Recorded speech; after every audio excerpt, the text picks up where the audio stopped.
안녕하세요. 형사법 31번째 시간입니다. 자, 오늘도 여러분과 2023년 경찰 간부 시험 문제 함께 풀어보도록 하겠습니다.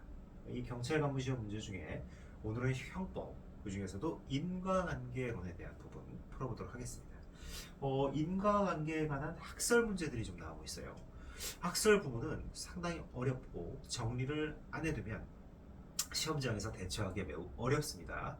따라서 형법 총론에서 자주 출제되는 부분, 이론 문제 중에 반복적으로 출제되는 부분, 내지는 첨예하게 학설들이 대립하고 있는 부분, 이런 부분들은 꼼꼼히 정리해서 학설 반드시 기억하고 시험장에 들어가야 되겠습니다. 자, 오늘 문제 아주 난이도가 높은 이론 문제는 아니지만 그래도 공부를 안 했으면 풀기가 좀 어려웠을 그런 문제입니다. 막바로 들어가서 한번 풀어보도록 하겠습니다. 자, 오늘 문제 한번 보면, 자, 인과관계에 대한 설명 중 옳은 것만을 모두 고른 것 이렇게 돼 있어요. 자, 가는 조문 문제입니다. 조문 문제. 독립행위가 경합했을 경우, 원인행위가 판명되지 않은 독립행위가 경합했을 경우는 각각 미수범으로 처벌한다. 이거예요. 자, 과실범의 독립행위가 경합을 했어요. 근데 원인된 행위가 판명되지 않았어. 그럼 각각 과실범의 미수가 성립하는 거예요. 근데 우리 과실범의 미수를 처벌합니까? 처벌하지 않죠. 따라서 불가벌이 된다는 거예요. 처벌한다. 이게 잘못된 거예요. 그냥 불가벌인 거예요. 자, 두 번째, 나아지문. 그러한 행위가 없었더라면 그러한 결과도 발생하지 않았을 것이라는 자연과학적 인과관계를 판단의 척도로 삼는 조건설. A가 없었으면 B도 없었을 것이다.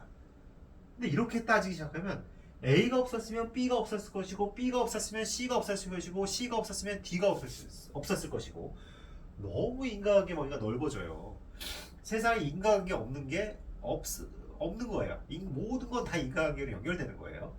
우리 그렇게 형사법의 인과관계를 설정해서는 안 되겠죠. 따라서 인과관계의 범위가 지나치게 확장된다. 이런 비판을 받는 것이 바로 조건설이다. 맞습니다. 전형적인 학설 문제가 나왔어요. 그 다음 지문입니다.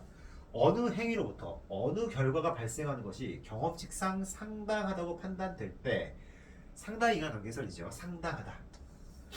인과관계가 인정되는 상당 인과관계설은 인과관계를 일상적인 생활 경험으로 제한하여 형사처벌의 확장을 방지한다는 장점이 있는데, 상당하다는 게 뭐냐는 거예요. 상당하다는 게 경험칙으로 어느 정도 제한을 걸고 있지만 상당성이 너무 모호하다는 거예요. 따라서 법적 안정성을 해칠 우려가 있다는 거예요. 우리는 이거를 객관적 귀속이라고 좀 보충하고 있는 거예요. 있죠, 현재.